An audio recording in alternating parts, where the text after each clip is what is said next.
Halo semuanya, nama saya Maulana Omar Maheswara. Saya mahasiswa Universitas Muhammadiyah Jakarta, Fakultas Ilmu Sosial dan Ilmu Politik. Hari ini saya mau berbagi sesuatu yang menurut saya itu penting banget untuk kita semua, khususnya untuk kita yang anak-anak muda yang hidup di tengah dunia digital yang serba fast, serba cepat gitu. Tentang bagaimana kita bisa menguatkan sebuah narasi damai. Sebelumnya kalian tahu gak sih bahwa menurut laporan SafeNet dan Kemenkominfo, ujaran kebencian dan konten intoleransi online di Indonesia itu terus meningkat dalam 5 tahun terakhir. Dan lebih dari 60% diproduksi atau disebarkan oleh anak muda. Itu artinya narasi kekerasan dan kebencian bisa dengan sangat mudah menyebar. Tapi begitu juga dengan narasi damai. Nah, dalam beberapa tahun terakhir kita bisa ngelihat bagaimana sosial media itu menjadi ruangan yang sangat rentan terhadap radikalisme, intoleransi, begitu juga misinformasi gitu. Banyak sekali akun yang ngeklaim membela agama, tapi justru menebarkan permusuhan dan merasa paling benar gitu, kawan-kawan. Dan sebenarnya di sini masalah besarnya itu bahwa radikalisme zaman sekarang itu tidak lagi menyebar lewat ceramah-ceramah tertutup, tapi lewat mungkin contohnya konten 30 detik di TikTok atau potongan ceramah di Instagram dan komentar-komentar kebencian lah ya, biasanya di Twitter. Nah, menurut BNPT lebih dari 600.000 konten radikal terdeteksi hanya dalam setahun terakhir.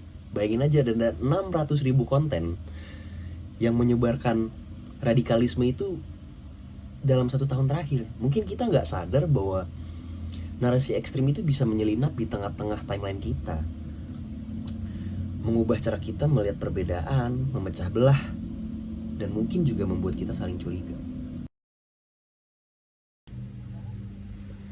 Jika kita ngelihat dari perspektif human security, ekstremisme bukan hanya ancaman terhadap negara gitu. Dia adalah ancaman terhadap martabat manusia, rasa aman, dan masa depan generasi muda. Human security menekankan bahwa keamanan bukan cuma soal tentara dan negara, tapi juga tentang keamanan sosial, ekonomi, budaya, dan juga psikologis. Sementara pendekatan PCVE atau Parenting Counter Violent Extremism mengatakan bahwa ekstremisme kekerasan dapat dicegah dengan memperkuat narasi damai. Dan disinilah peran kita sebagai anak muda menjadi pembawa narasi yang positif. Konsep rahmatan lil alamin itu berarti Islam sebagai rahmat bagi seluruh alam. Bukan hanya untuk umat Islam, tapi juga untuk seluruh manusia, alam, atau makhluk hidup lainnya. Nabi Muhammad dikenal karena kelembutan dan akhlaknya, bukan karena kemarahan atau kekerasan. Dalam banyak riwayatnya juga Rasulullah lebih memilih memaafkan, berdialog, dan menenangkan. Namun ironisnya adalah di sosial media ada sebagian orang yang memakai nama agama untuk membenarkan cacian, kemarahan, atau delegitimasi kelompok lain. Padahal Islam sendiri sangat jelas, kau mengutus sebagai rahmat bagi seluruh alam. Jadi kalau kita membawa pesan penuh caci maki, penuh hinahan, siapa sebenarnya yang kita wakili? Agama? Atau ego? Atau bahkan kemarahan pribadi? Narasi rahmatan lil alamin adalah sebuah senjata yang paling kuat untuk melawan radikalisme, karena ia menawarkan 3 hal: empati, dialog, serta kemanusiaan. Jadi apa sih sebenarnya yang bisa kita lakukan?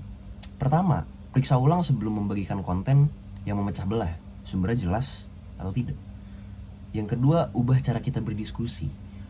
Perbedaan itu normal dan perdebatan itu tidak harus memusuhi. Yang ketiga, jadilah pembuat konten positif walaupun sederhana.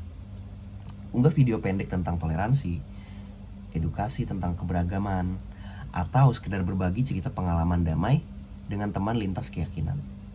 Keempat, jangan takut untuk memanggil teman yang mulai ikut narasi ekstrim. Mungkin ajak mengobrol atau bukan dimarahi. Dan yang terakhir, ingat bahwa Islam adalah agama yang memuliakan akhlak. Jadi kalau ada narasi yang membuat kamu marah, membenci, atau merasa paling benar, berhenti sejenak dan refleksikan diri dan berpikir, apakah ini yang diajarkan oleh Rasul? Nah, kita juga hidup di era di mana narasi bisa menyebar lebih cepat daripada niat kita untuk memahaminya.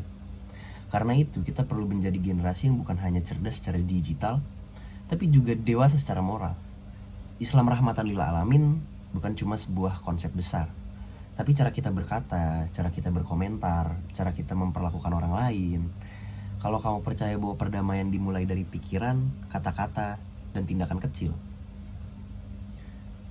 maka kamu mungkin bisa membantu menyebarkan video ini, bukan hanya untuk viral, tapi untuk mengingatkan bahwa kita bisa menjadi bagian dari sebuah perubahan. Saya Maulana Omar Mayaswara. Terima kasih sudah menonton. Semoga damai selalu menyertai langkah kita. Terima kasih.